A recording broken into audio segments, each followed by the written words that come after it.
Welcome back to the Broadman Word. And time got away from me yesterday.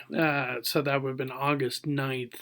And just wasn't able to get this up in time. And by that point, I was like, well, I don't really want to get it in right before midnight. So I decided to just push it off till Thursday, August 10th today. So we'll have two coming out today, this one and then the following one. This one is going to be looking at the birth of Samuel, but also will Hannah, his mother, and Elkanah, his father, go forward with the vow that Hannah made. And in her just raw emotion of praying to the Lord, she says to the Lord, if you allow me to have this child, I will make sure that he spends his life in service to you as as basically a priest. Even though he becomes much more than that, which that's really cool to see. So go back to 1 Samuel chapter 1. We're going to be looking at the rest of chapter 1 today. So starting at verse 21. The man Elkanah and all his house went up to offer to the Lord the yearly sacrifice and to pay his vow. But Hannah did not go up, for she said to her husband, as soon as the child is weaned, I will bring him, so that he may appear in the presence of the Lord and dwell there forever. Elkanah, her husband, said to her, Do what seems best to you. Wait until you have weaned him. Only may the Lord establish his word. So the woman remained and nursed her son until she weaned him. So, up to this point, we see that Samuel is born, that Elkanah and Hannah are taking Hannah's vow very seriously, but at the same time, we have to make sure that the baby Samuel is strong and healthy, and so therefore he has to go through the nursing and weaning period with his mother. So even though he will be spending the rest of his life in service to the Lord, he gets to spend as a baby this precious time with his mother Hannah. And but I like what Elkanah says here in verse 23. Do what seems best to you, obviously, because, well, she's the only one that could give birth to the baby and nurse him. Wait until you have weaned him. Only may the Lord establish his word. I like that part the most. May the Lord establish his word. So, yes, don't get me wrong. I understand when it comes to weaning and nursing the baby, Hannah. But as soon as that part is done, you need to go through with the covenant, with the vow that you made with and to the Lord. And so I think that's a really strong moment for Elkanah there. He's not like forcing Hannah to do something. He's just reminding her, hey, look, you made a promise to God, and He's blessed us to this point. And so now, your time is almost up to then.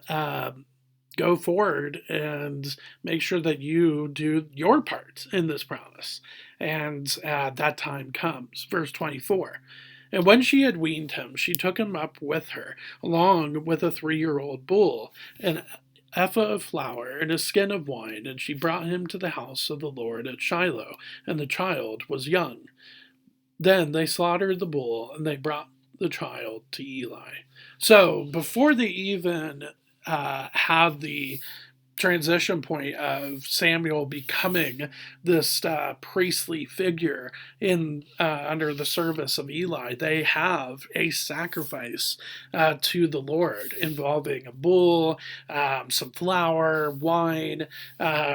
So she makes the sacrifice, and I think that's really important because you see two sacrifices at once. You see Hannah's sacrifice of giving up her son, but you also see the sacrifice of adoring and honoring the Lord. And of course, the first sacrifice of sacrificing her son to service in the presence of the Lord is also very honorable as well. But I think you see both of them together, and I think that's a really beautiful picture that it paints.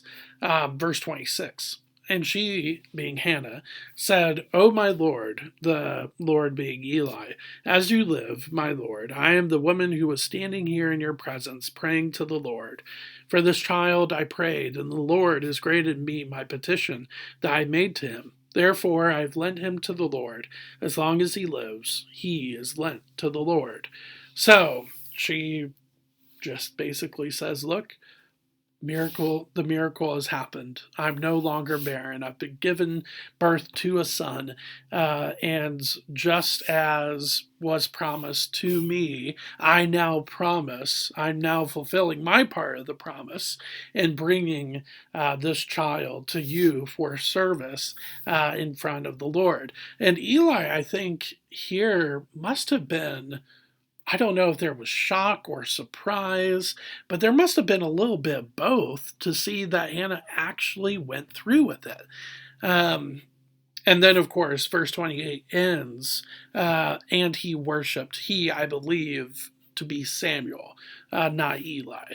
And Samuel, worshipped the Lord there at Shiloh. So, um, but back to Hannah. So when we talk about sacrifice, when we talk about giving up things for the Lord, sometimes it can be really easy to do. Oh yeah, I'll give $5 here and there. I'll give up. Oh yeah, I'll give up an hour of my time for VBS or something like that. But sometimes the Lord asks us to really, really make a really big sacrifice.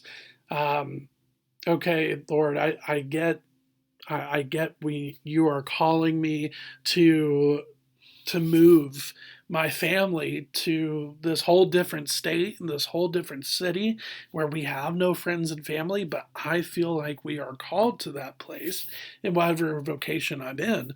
And that's a big sacrifice. And yet, if the Lord calls us to it, we need to be obedient to it, even if it shakes our very life up, even if it turns things the other direction. And with Hannah, that is definitely the case. Now, for her, it's really interesting. Her sacrifice is really interesting here. And it's not mentioned, but I think here it is very, very important to see that it's not guaranteed that she gives birth to another son. In chapter 2, she gives this great prayer in verses 1 through 10. But then in verse 11, then Elkanah went home to Ramah, and the boy was ministering to the Lord in the presence of Eli the priest. And really, there's this point where, will she have kids again? We don't know until chapter 2, verse 21. Indeed, the Lord visited Hannah, and she conceived and bore 3 sons and 2 daughters. And the boy Samuel grew in the presence of the Lord.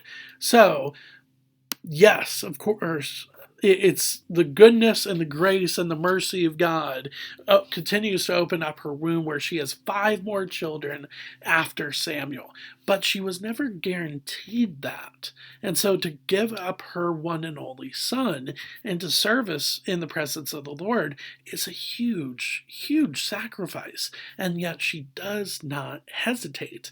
Don't get me wrong, there are probably moments where she was like, oh, I don't know if I can give up my child because I don't know if I'm going to have another one.